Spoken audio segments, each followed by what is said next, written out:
अस्सलाम वालेकुम नाज़रीन। वायसराय हिंद लाडमियों के साथ मौजूद लोगों को ये मालूम नहीं था कि इनके करीब मौजूद एक कमज़ोर जिस्म का पठान अगले लम्हा में क्या क़यामत ढाने वाला है। इसी तरह कश्ती में सवार होने के मुंतज़िर मुत्तहिदा हिंदुस्तान के गवर्नर जनरल वायसराय लाडमियों के भी ख्वाब ख्याल में नहीं था कि ये इसकी ज़िंदगी के आखिरी लम्हे हैं और जिस जेल के दौरे से वह मज़ीद नेक नामी कमाने आया था वही जेल इसका मकतलगाह भी बन सकती है। अंग्रेज़ सरकार की मुत्तहिदा हिंदुस्तान में मौजूद तमाम तर ताकत से मज़ीन लाडमियों अपने सैकड़ों मर्दों ख़वातीन दोस्तों के हमरा इन जज़ायर पर आए थे, तो उन्हें अंदाज़ा नहीं था कि इन्हें क़ज़ा यहाँ खींच लाई है और वह क़ज़ा भी किसी बड़े फ़ौज के हमले की सूरत में नहीं बल्कि कत्ल के इल्ज़ाम में सज़ा याफ्ता एक अकेले अफरीदी कोकी पठान के हाथों लिखी हुई होगी। लाडमियों के हमरा हुकूमती मशीनरी के अहम तरीन लोगों के अलावा उनकी अहलिया भी मौजूद थी। सारा दिन महफूज होने और कह के बिखेरने के दौरान किसी के वहमो गुमान में भी नहीं होगा कि वापसी पर इनके हमरा लाडमियों नहीं बल्कि इनकी लाश जाएगी। जज़ायर इन डिमांड की ये जेल, जिसे इसके जोग्राफिया यानी इर्द गिर्द गहरे पानियों और कैदियों पर यहाँ ढाई जाने वाली सख्तियों की बदौलत इसे काला पानी की जेल के नाम से भी याद किया जाता है। ये जेल काली कीचड़ वाली दलदलों, बिच्छों के साइज के मच्छर,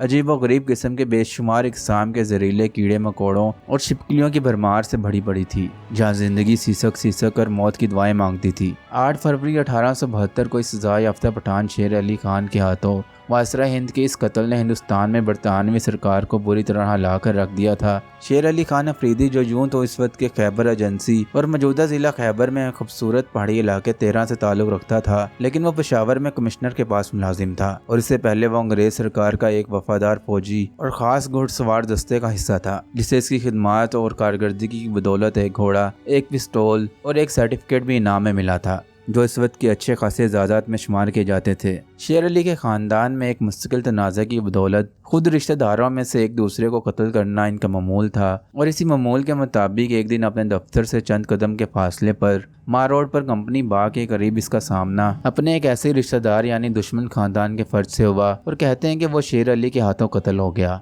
और शेर अली खान अफरीदी गिरफ्तार होकर सजाए मौत का मुस्तहिक करार दिया गया। तहम दौरान मुलाजमत अंग्रेज की वफादारी, खिदमत, इसकी अच्छी शोहरत और इखलाक की बदौलत इसके अफसरों ने दरख्वास्त करके इस सजा को उम्र कैद में तब्दील कर दिया। तहम उम्र कैद भुगतने के लिए इसके हिस्से में काला पानी का बदनाम ज़माना कैद खाना आया था। काला पानी में जेल काटने के दौरान इसके हाथों लाडमियों को कत्ल करने के बाद अपने कैदी साथियों को अपनी तैयारी का जिक्र करते हुए इसका कहना था कि इसने वो जुर्म किया ही नहीं था जिस पर इसे उम्र कैद की ये इतनी बड़ी सजा दी जाती और इसीलिए इसने 1869 से ये इरादा किया था कि किसी बड़े अंग्रेज़ अफसर को मारेगा और काला पानी के जेल में आने के बाद जब इसे कैदियों की हिजामत बनाने का काम सौंपा गया तो उसने इस काम के लिए इस्तेमाल होने वाला वही उसरा या छुरी हमेशा तेज़ रखी कि शायद उसे अपना इरादा पूरा करने का मौका मिल जाए और आखिरकार 8 फरवरी 1872 को इसकी ये ख्वाहिश पूरी हो गई। उसका कहना था कि लाड में जब काला पानी आए तो बाकी कैदियों के मुकाबले में मुझे हासिल आज़ादी का फ़ायदा उठाते हुए मैं इनके साथ साथ चलता रहा,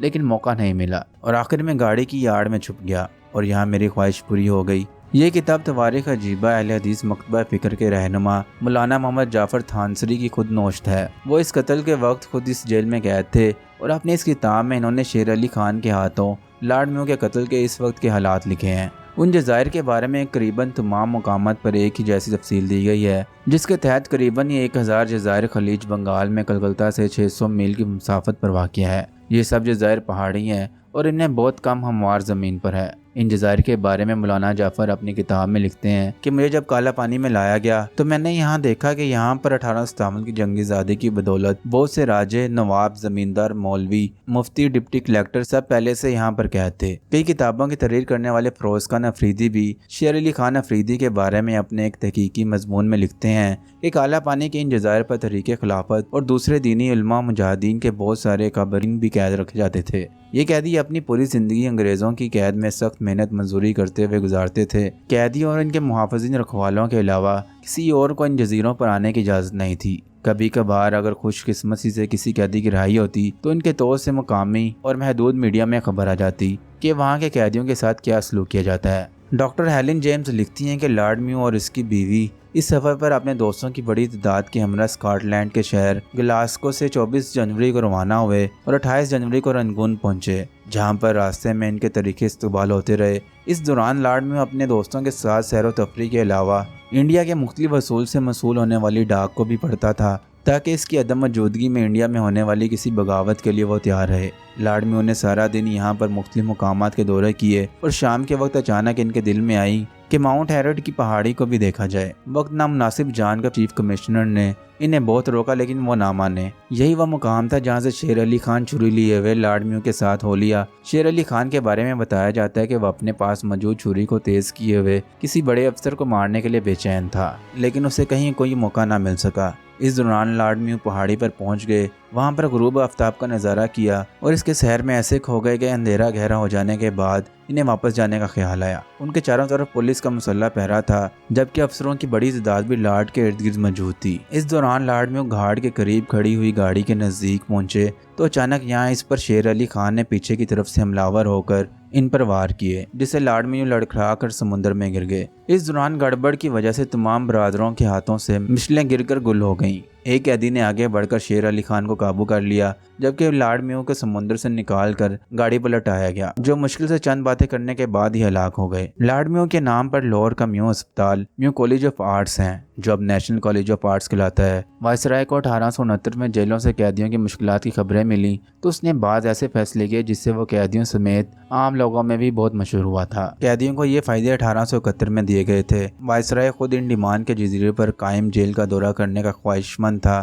وہ صبح سویرے جزیرے پر پہنچا تو اس کے ہمراہ اس کی بیوی اور تمام اہم سرکاری افسران موجود تھے۔ یہ کسی بھی وائسرائے کا جزیرے کا پہلا دورہ تھا، اس لیے سیکورٹی کے خاص انتظامات کیے گئے تھے۔ جزیرے پر امیلا جنگ میں شیر علی نے انگریزوں کی خدمت کی تھی۔ انہی وجوہات کی بنا پر شیر علی کی سزائے موت کو کالا پانی کی عمر قید میں بدل کر جزائر انڈیمان بھیج دیا گیا تھا۔ اس کی اچھی شہرت بھی اس کے ساتھ آئی تھی اور یہاں پر جیل میں بھی نماز، روزے اور غریبوں کی مدد کرنے سے اس کے بارے میں تاثر مزید بہتر ہوا اور یوں اس سے وابستہ خطرات کے بارے میں خدشات کم ہوئے اور اسے باقی قیدیوں کے مقابلے میں نقل و حمل کی زیادہ زیادی مؤثر رہی، بلکہ کہا جاتا ہے کہ اس کی تلاشی بھی باقی قیدیوں کے مقابلے میں کم ملی جاتی تھی۔ یہی وجہ ہے کہ وہ چھری یا اسرے لے کر وائسرائے تک پہنچنے میں کامیاب ہو سکا تھا۔ جو تو وہ ایک اچھے اخلاق کا حامل شخص سمجھا جاتا تھا، لیکن جزیرہ انڈیمان میں انگریزوں کے وحشیانہ سلوک اور قیدیوں کو گھٹ گھٹ کر مرتے دیکھ کر وہ بدحواس ہو گیا تھا۔ لاڈ میوں کے قتل نے پوری برطانوی سلطنت کو صدمے سے دوچار کر دیا تھا۔ تفتیشی ٹیمیں انڈیمان پہنچ گئی تھی اور وہاں اپنا کام شروع کیا۔ تمام سراغ رساں اور تفتیش کار اس قتل کو ایک بڑی سازش کا حصہ سمجھتے تھے اور وہ اسے ہر صورت ثابت کرنا چاہتے تھے۔ اس کا تعلق ضرور جیل میں موجود 3 مسلمان مذہبی شخصیات مولانا محمد جعفر تھانسری،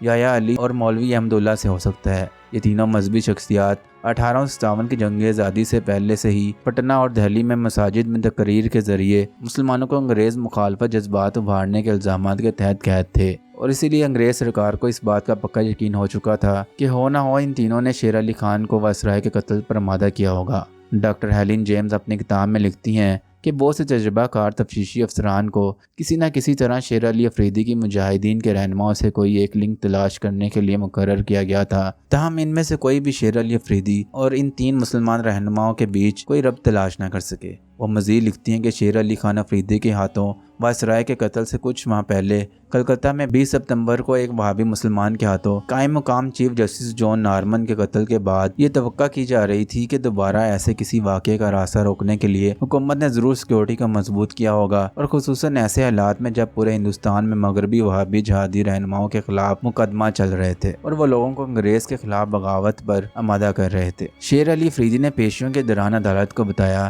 کہ وائسرائے کا قتل اس کا ذاتی فیصلہ تھا اور اس قتل کی تیاری کے دوران وہ ایک آدھ بار مایوس بھی ہوا، لیکن پھر وائسرائے کی بدقسمتی یعنی اس کی موت میرے قریب لے آئی۔ وائسرائے کو مارنے کے بعد عدالت میں اسے پوچھا گیا اس کام کے لیے اسے کس نے اکسایا تھا۔ وہ صرف اتنا جواب دے سکا کہ میں نے اسے اللہ کے حکم سے مارا ہے اور اس میں اللہ نے میری مدد کی ہے۔ وائسرائے لاڈ میوں کے قتل کے بعد شیر علی پر ایک بار پھر مقدمہ چلایا گیا اور ایک بار پھر اسے سزائے موت دی گئی۔ 11 مارچ 1873 کو جب اسے پھانسی پر لٹکانے کے لیے لے جایا گیا تو دیکھنے والوں کے مطابق اس کی آنکھوں میں اطمینان اور چہرے پر مسکراہٹ نظر آئی۔ اس نے پھانسی کی رسی کو چوما اور کہا، جب میں نے وائسرائے کو مارنے کا ارادہ کیا تھا تو میں نے پہلے ہی یہاں کا تصور کر لیا تھا۔ اس نے ان مسلمانوں کو مخاطب کیا جو ان کی پھانسی دیکھنے کے لیے آئے تھے کہ بھائیو، میں نے آپ کے دشمن کو مار ڈالا ہے اور آپ گواہ ہو کہ میں مسلمان ہوں۔ ناظرین، امید ہے کہ آپ کو یہ ویڈیو ضرور اچھی لگی ہوگی۔ مزید اسی طرح کی انفارمیٹیو ویڈیوز دیکھنے کے لیے ہمارے چینل کو ضرور سبسکرائب کریں۔ اللہ حافظ۔